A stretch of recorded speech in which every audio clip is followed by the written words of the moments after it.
Hello everyone.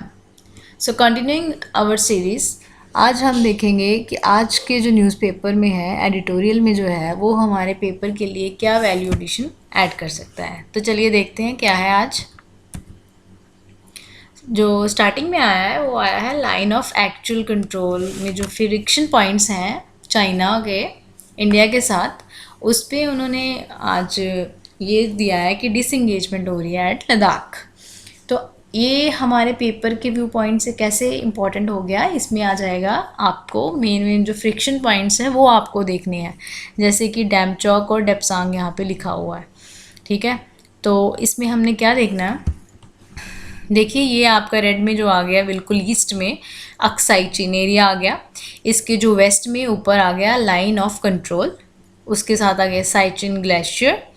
Then एक्साई चीन की जो थोड़ा साउथ में देखिए लाइन ऑफ एक्चुअल कंट्रोल। तो जो इशू अभी चल रहा है इंडिया और चाइना का लद्दाख में, वो यहाँ पे चल रहा है, और वो किस पे है, डैमचौक एंड डेप्सेंग प्लेन्स। तो बिल्कुल साउथ में आगे आप देखेंगे कि ये डैमचौक प्लेन आ गया, यहाँ पे इशू चल रहा है। ओके, एक तो ये आ गया, इसकी आपको लोकेशन याद रखनी है। आप देख लीजिए साइचिन ग्लेशियर सबसे ऊपर है, उसके साथ ही एलओसी है, देन कम्स अक्साई चीन एरिया, उसके बिल्कुल साउथ में आ गया एलएसी, एंड उसके डाउन साउथ में आ गया डैमचौक एरिया। ये आपको डायमेंशंस और इसकी प्रॉपर डायरेक्शंस जो है आपको याद रखनी है। इधर आप बड़े विजन में देखिए, एक्सटेंडेड इन लार्ज विजन में आप देख सकते हैं। ये आप स्टार्टिंग में देखिए ऊपर लेफ्ट में आ गया कराकोरम पास, देन उसके साथ आ गया दौलत बेग ओल्दी, देन आ गया अक्साई चीन एरिया। जो अक्साई चीन एरिया है ये चाइना ने इलीगली ऑक्युपाइड कर लिया है, बट ये इंडिया का पार्ट है, इंडिया इसको अपना पार्ट मानता है। ओके, देन जो काराकोरम पास है उसके वेस्ट में देखिए आप साइचिन ग्लेशियर आ गया, और उसके बिल्कुल नीचे एक रेड कलर की जो लाइन जा रही है वो है लाइन ऑफ कंट्रोल। ओके, और इसके नीचे आ गया डेप्सिंग ला, ये भी आपका इम्पोर्टेंट है। डेप्सिंग ला ये जो देखिए उसके बिल्कुल नीचे आ गया लेह। ओके, और लेह के नीचे आ गया चुसुल्ला। ठीक है, जो लाज होते हैं वो एक ज्वाइनिंग पॉइंट है। ठीक है, किसी दो बॉर्डर्स को या दो एरिया को ज्वाइन करते हैं। ओके, तो ये आपके पेपर के व्यू पॉइंट से इम्पॉर्टेंट हो जाता है। हो सकता है पेपर में ये आ जाए कि arrange the following in terms of their position from north to south, वो आपको दे दें, एक साइचिन ग्लेशियर दे दें, एक डिप्सैंग ला दे दें, और एक दे दें चुसुल्ला। तो आपको पता होना चाहिए प्रॉपर, आपको डायग्राम में पता होना चाहिए कि इनकी लोकेशंस कहाँ कहाँ है। ओके, एंड फिर नीचे बिल्कुल साउथ में चुसुल के देखिए आप पैंगोंग सो है, ये भी न्यूज़ में रहता है, तो ये भी आपका पढ़ना बनता है। एंड देन आप अगर देखेंगे यहाँ पे, तो आपको यहाँ पे दिखेगा कि यहाँ पे रिवर कौन सी जा रही है, वो जा रही है इंडस रिवर। ओके, ये लद्दाख के बिल्कुल ईस्ट में, नॉर्थ ईस्ट में देखिए आप इंडस रिवर है। ठीक है, और इसके साथ नीचे लद्दाख के नीचे कौन सा एरिया आ रहा है, हिमाचल प्रदेश। तो वहाँ पे क्या आ गया, शिपकी ला है, इसको शिपकी पास भी बोलते हैं, वो इसको ज्वाइन करता है, और इसी के बिल्कुल साथ में आ गया डैमचौक प्लेन। तो ये आपको हमेशा याद रखने हैं, ये जो पॉइंट्स हैं आपको बार बार देखना है, ये एक बार देखने से याद नहीं होंगे। आप प्लीज़ इसका एक मैप बना लीजिए, अपनी हैंड राइटिंग में बना लीजिए, कि जैसे भी आपको कंफर्टेबल लगे, north to south, east to waste.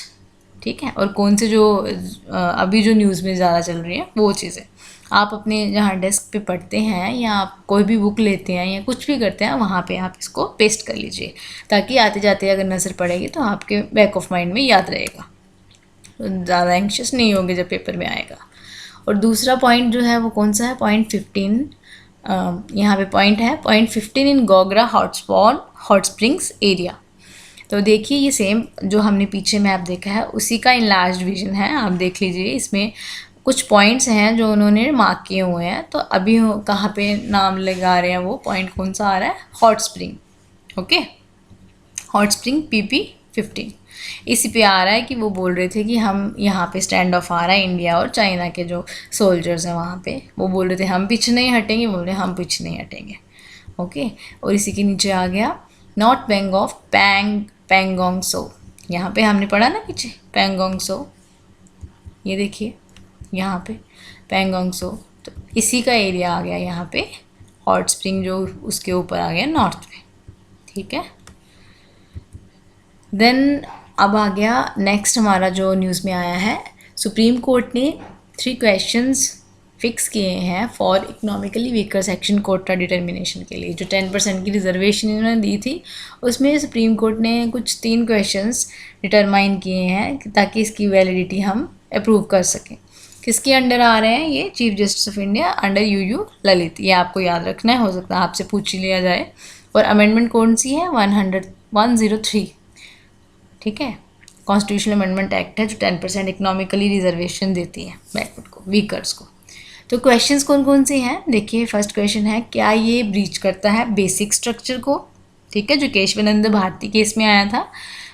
अगर वो बोल रहे हैं, सुप्रीम कोर्ट के जो जज हैं, जो बेंच बैठा है, उन्होंने ये 3 क्वेश्चन पूछे हैं। जो पहला क्वेश्चन है उन्होंने ये पूछा है कि जो हम रिजर्वेशन दे रहे हैं इनको, क्या वो जो बेसिक स्ट्रक्चर है इक्वेलिटी का, ये तो नहीं हो रहा कि उससे वो ब्रीच हो रहा हो, उसके एंटागनिस्ट हो रहा, उसके ऑपोजिट जा रहा हो। एक उन्होंने ये पूछा है। दूसरा क्वेश्चन ये पूछा है कि अगर हम प्राइवेट अनएडेड इंस्टीट्यूशंस में अगर हम कोई स्पेशल प्रोविजंस बना रहे हैं तो क्या वो डिस्क्रिमिनेशन तो नहीं हो रही है बेसिक स्ट्रक्चर के हिसाब से। और जो तीसरा क्वेश्चन उन्होंने पूछा है कि हम लोगों ने बाकी जो कास्ट्स हैं उनको हमने इस रिजर्वेशन से दूर रखा है, जैसे socio economically backward class, OBCs, SC, STs, तो क्या इस अमेंडमेंट से उनको कोई प्रॉब्लम तो नहीं हो रही है। तो इसकी वैलिडिटी जानने के लिए ये न्यूज़ में आ रहा है। तो हमें बस यही देखना है कि ये कौन सी बेंच के अंडर आया है और कौन सी कॉन्स्टिट्यूशनल अमेंडमेंट एक्ट आई है, कौन सी आई है 103, ओके 103। देन आ गया ह्यूमन डेवलपमेंट इंडेक्स जो आज आया है, जिसकी रैंकिंग आई है। उसमें इंडिया का जो रैंक है बहुत ज़्यादा कम आ गया है। लगातार दूसरे साल में ये कम आ रहा है, ओके।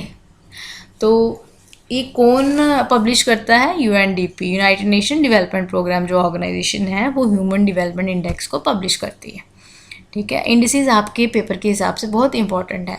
तो हमें आगे ये भी देखना है कि इसके क्या क्या कंपोनेंट हैं। देखिए क्या है, 3 डिमेंशंस हैं और 4 इंडिकेटर्स हैं। हम पहले देखेंगे डिमेंशंस। आप हेल के नाम से याद रख सकते हैं, HEL फॉर एक्रोनियम अपने लिए याद रख सकते हैं। हेल के साथ क्या आ जाएगा? H for health, E for education and L for living standards, ठीक है, ये ईजी हो जाएगा।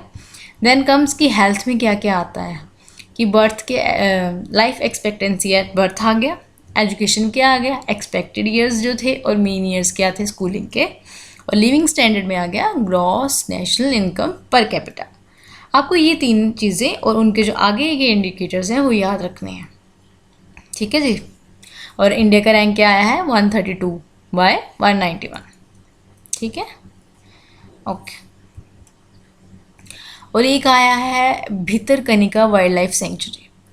इसमें कुछ श्रिम्प कल्चर था, वहाँ पे जो ऑर्गेनिजम्स थे इस सेंचुरी में, तो उनको उन्होंने ख़त्म करने की कोशिश करी थी। तो उन्होंने बोला कि ये कल्चर हम इसको कैंसिल कर रहे हैं। क्यों कर रहे हैं? क्योंकि जो इको सेंसिटिव नेचर है उसकी वजह से क्या हो रहा है कि उनकी जो इकोलॉजिकल इफ़ेक्ट है वो नेगेटिव में जा रहा है, तो इसलिए उन्होंने वो कैंसिल कर दिया है।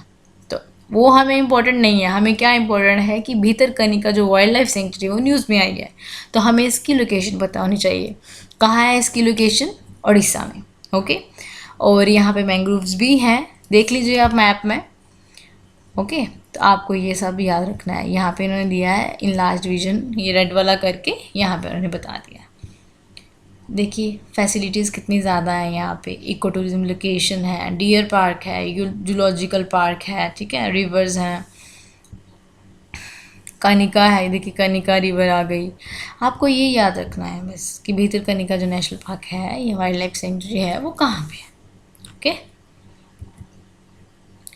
और हमारा ये अगला आ गया, वो आ गया कि जो प्रधानमंत्री मोदी जी ने कल कुछ स्टैचू अनवील किया था कर्तव्य पाथ पर, यानी कि राजपथ पर। राजपथ का नाम उन्होंने चेंज करके क्या रख दिया है? कर्तव्य पाथ। और वो स्टैचू किनका था? वो था नेताजी सुभाष चंद्र बोस जी का स्टैचू है, ओके। और ये कुछ 28 फीट टॉल है, जो दिल्ली में लगाया गया है कर्तव्य पथ यानी कि राजपथ पे। अभी उन्होंने नाम बदल दिया है, तो उन्होंने बोला कि ये कॉलोनियल लिगेसी थी जो अभी तक चलती आ रही थी, क्योंकि पहले इसको किंग्सवे लेन बोलते थे, राज है ना, हेजमनी थी, किसी राजा की हेजमनी, तो उनको उन्होंने डिस्ट्रॉय करने की कोशिश की है, ख़त्म करने की कोशिश की है कि अब जो ये होगा ये सबका होगा कर्तव्य पाथ। ओके, तो ये कुछ मेंस के हिसाब से पर्सपेक्टिव आ सकता है, क्योंकि ये हमारे मोदी जी के खुद के शब्द हैं जो आपके लिए काफ़ी इंपॉर्टेंट हो सकते हैं। उन्होंने क्या बोला, उन्होंने बोला कि जो सुभाष चंद्र बोस जी थे, he was a world leader, वो एक वर्ल्ड के लीडर थे। क्या था उनके पास, आइडियाज़ थे उनके, ठीक है, कौन कौन से आइडिया थे, उनका दूर का विजन था, उनको इंडिया को एक प्रॉपर शेप में देखना था ग्लोबल एरिया पे, और उनकी पॉलिसीज़ ऐसी थी जो इक्विटी पे थी, सबको समानता थी, ठीक है, और अगर जो गलत चीज़ें थी तो वो उसको गलत बोलने में विश्वास रखते थे और वो करते भी थे। और उनकी जो पॉलिसीज़ और उनकी जो विज़न है और जो आज के भारत की विज़न है वो मैच करती है। प्रधानमंत्री जी ने ये बोला, उन्होंने बोला हमारा विज़न क्या था, पंच प्राण, हमने 5 प्रण लिए हुए हैं। तो उनमें से जो एक उन्होंने बोला, क्या बोला, उन्होंने बोला कि वन ऑफ द जो हमने प्रण लिया है उसमें वो है फ्री फ्रॉम स्लेवरी। ओके, अभी की डेट पे वो बोल रहे हैं our focus should be on holistic infrastructure. कुछ लोग सोचते हैं कि इंफ्रास्ट्रक्चर में रोड्स आ गए या ट्रांसपोर्ट आ गया, तो वैसा नहीं है। इंफ्रास्ट्रक्चर होलिस्टिक मतलब कि पूरा, उन्होंने बोला कौन कौन सा आ गया, एक आ गया digital, social, cultural, religious, physical, economical, ये सब उनका बोलने का तात्पर्य था कि ये सब ग्रो कर रहा है, हम हर फील्ड में ग्रो कर रहे हैं। डिजिटली हमने ऑप्टिकल फाइबर्स यूज़ कर लिए हैं, कल्चरल हम इंटरमिंगलिंग हो रही है, हमारे जो रिलीजियस टैबूज़ हैं वो ख़त्म हो गए हैं, फिज़िकली भी हमारी जो सड़कें हैं वगैरह ये एक्सेट्रा ये सब बहुत ग्रोथ कर रही हैं। इकोनॉमिकली हम, आपने इंडिसेस देखे होंगे, अभी जो रिपोर्ट आई थी कि हम 5th लार्जेस्ट ग्रोइंग इकॉनमी बन रहे हैं। तो यही है कि हम स्टेप बाय स्टेप ग्रोथ की तरफ बढ़ते जा रहे हैं। तो अभी हमारा क्या एम है फ्यूचर इंडिया का, ऐसा इंडिया होगा जिसमें न्यू एनर्जी होगी। कैसे, जैसे कि अभी ये आ रहा है कि स्टार्टअप्स बहुत ज़्यादा हो रहे हैं, यूनिकॉर्न्स बन रहे हैं हमारे, जो अनएम्प्लॉयमेंट थी वो अभी कुछ बेस पे आ गई है, जिसकी वजह से क्या हो रहा है कि ग्रोथ हो रही है इकोनॉमिक सेक्टर की। न्यू विज़न क्या है, हम हर फील्ड में अपनी ग्रोथ कर रहे हैं, चाहे वो हम कूड़े से रिन्यूएबल एनर्जी का वेस्ट यूज़ करके कुछ बना रहे हों, ठीक है, चाहे हम मंदिर के जो फूल चढ़े होते हैं वहाँ पे उनसे हम परफ्यूम बना रहे हो, वो भी तो एक विज़न है ना, अलग से एक विज़न है। कुछ लेडीज़ जो हैं, घर की जो लेडीज़ हैं, वो अगर कोई स्टार्टअप शुरू कर रही हैं या किसी को गाइड कर रही हैं या इंस्टीट्यूशनल डिलीवरीज़ की हेल्प कर रही हैं, ठीक है, तो एक नया विज़न है ना, एक चेंज आ रही है, वो चेंज एजेंट बन रहे हैं। न्यू विगर क्या है कि हमें भी अपने एरिया में अपना नाम करना है, हमें कुछ ग्रोथ लानी है, स्वच्छ भारत मिशन करना है, ठीक है, क्योंकि उनकी मेंटल हेल्थ से ज़्यादा और क्या अच्छा हो सकता है। तो ये सब आ रहा है और नए होप्स आ रहे हैं कि हम ये सब जो चीज़ें हमारे जो लीडर्स बोलते हैं हम उनको अचीव ज़रूर करेंगे। ठीक है जी, तो आज के लिए इतना ही। थैंक यू सो मच, और प्लीज़ फ्रेंड्स